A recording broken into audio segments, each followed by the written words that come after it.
It was a typical dare among my friends, a rite of passage to prove our bravery. The church on the outskirts of town had always fascinated us, shrouded in urban legends and ghost stories.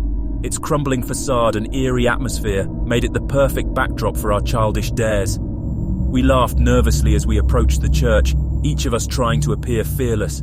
As we entered the churchyard, the moonlight played tricks on the shadows, making the ancient gargoyles perched on the roof seem almost alive. I swallowed hard, trying to suppress my fear. Our laughter dwindled as we crossed the threshold of the church, the atmosphere inside thick with a sense of foreboding. "Come on, guys. Let's see if we can find anything spooky in here," my friend Jake said, his voice wavering with a mix of excitement and anxiety. We ventured deeper into the church, our footsteps echoing through the empty halls. Dust swirled in the air as we explored, our flashlights flickering over old pews and tattered tapestries. The place seemed deserted, but an inexplicable feeling of being watched settled over me like a chilling shroud. As we approached the altar, our sense of adventure started to wane. The imposing stone gargoyle, perched high above us, stared down with cold, lifeless eyes.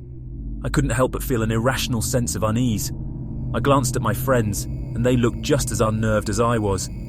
"I bet you won't touch the gargoyle," whispered Mike, a mischievous glint in his eye. "Are you kidding?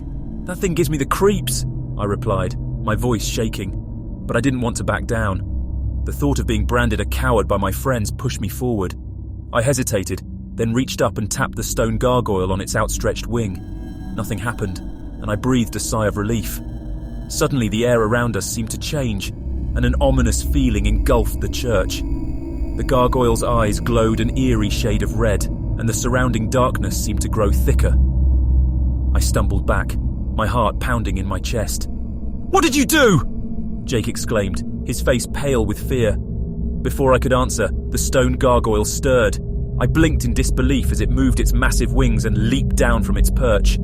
The ground trembled beneath its weight as it landed, its stony claws scraping against the floor.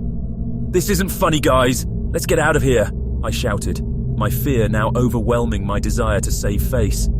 But it was too late. The gargoyle spread its wings wide, blocking the church's exit, and let out a bone-chilling screech that echoed through the halls. We were trapped. Terror gripped my heart as the gargoyle advanced toward us, its eyes never leaving our trembling forms. I couldn't believe what I was seeing. A creature of myth and legend had come to life before my very eyes, and it was out for revenge against those who dared to trespass on its sacred grounds. With each step, the gargoyle's stone form seemed to transform, gaining life and malevolence. Its talons gleamed menacingly, and its fangs appeared razor-sharp.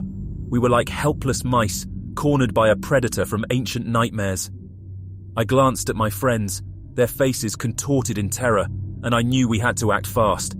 With every ounce of strength, we pushed past the petrifying fear and ran in different directions, trying to outmaneuver the vengeful gargoyle. I darted through the church, my heart pounding. Adrenaline fueled my escape.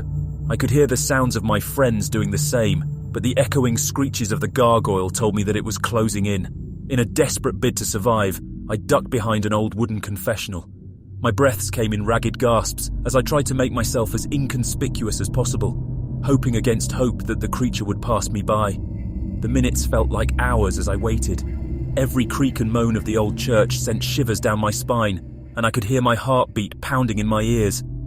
Just when I thought I couldn't take it anymore, the screeching stopped, and the church fell silent. I held my breath, fearing that the gargoyle was right behind me. But as the moments passed, it became clear that the creature had vanished. Cautiously, I emerged from my hiding spot and crept back towards the altar. The gargoyle had returned to its perch, its eyes once again lifeless and its wings still. It was as if the terrifying encounter had never happened. I found my friends huddled together near the exit, their faces ashen and shaken. We didn't need to speak to know that we had just experienced something beyond comprehension. We made our way out of the church, vowing never to return. As we walked away, I glanced back one last time. In its lifeless state, it seemed like nothing more than a cold stone statue. But I knew better. Deep down, I understood that the creature would forever be the stone sentinel, protecting the church from any trespassers foolish enough to challenge its wrath.